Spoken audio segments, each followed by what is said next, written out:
বিসমিল্লাহ রহমান রহিম। ইসলামী শরিয়াত অর্থাৎ আল্লাহ ও তার রাসূল সাল্লাল্লাহু আলাইহি সাল্লাম কর্তৃক নির্দেশিত বিধান অনুসারে যা করতে বলেছেন তাই হালাল বা বৈধ, আর যা করতে নিষেধ করেছেন তা হারাম বা অবৈধ।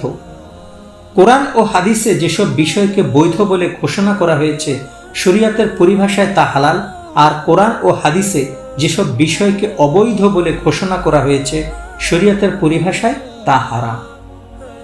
মহান আল্লাহ তাআলা বলেন, হে মানবগণ, পৃথিবীর মধ্যে যা বৈধ তা হতে ভক্ষণ করো। রাসূল পাক সাল্লাল্লাহু আলাইহি সাল্লাম মুরগি ও বকরির গোশত পছন্দ করতেন। হাঁস মুরগি জবাইয়ের ক্ষেত্রে 3টি ফরজ কাজ রয়েছে। হাঁস মুরগি জবাইয়ের সময় যা করতে হয় তা হচ্ছে: 1 নাম্বার, বিসমিল্লাহ আল্লাহু আকবার বলে জবাই করা, একবার বলতে হবে।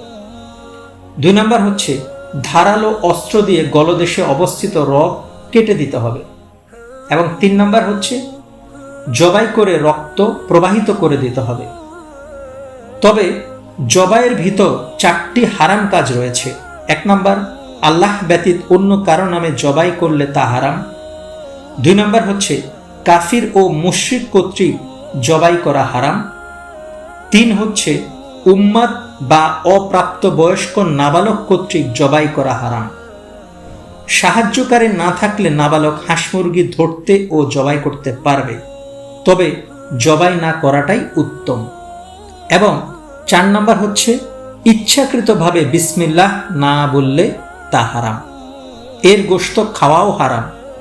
কিন্তু কেউ যদি সচক্ষে না দেখে বা না জানে তাহলে খাওয়ার সময় অবশ্যই বিসমিল্লাহ বলে খেতে হবে।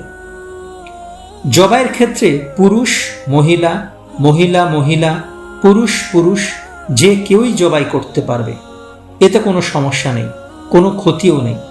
বিসমিল্লাহ আল্লাহু আকবার বলে ধারালো অস্ত্র দিয়ে এর শ্বাসরোধ কেটে দিলেই হবে। আমিন।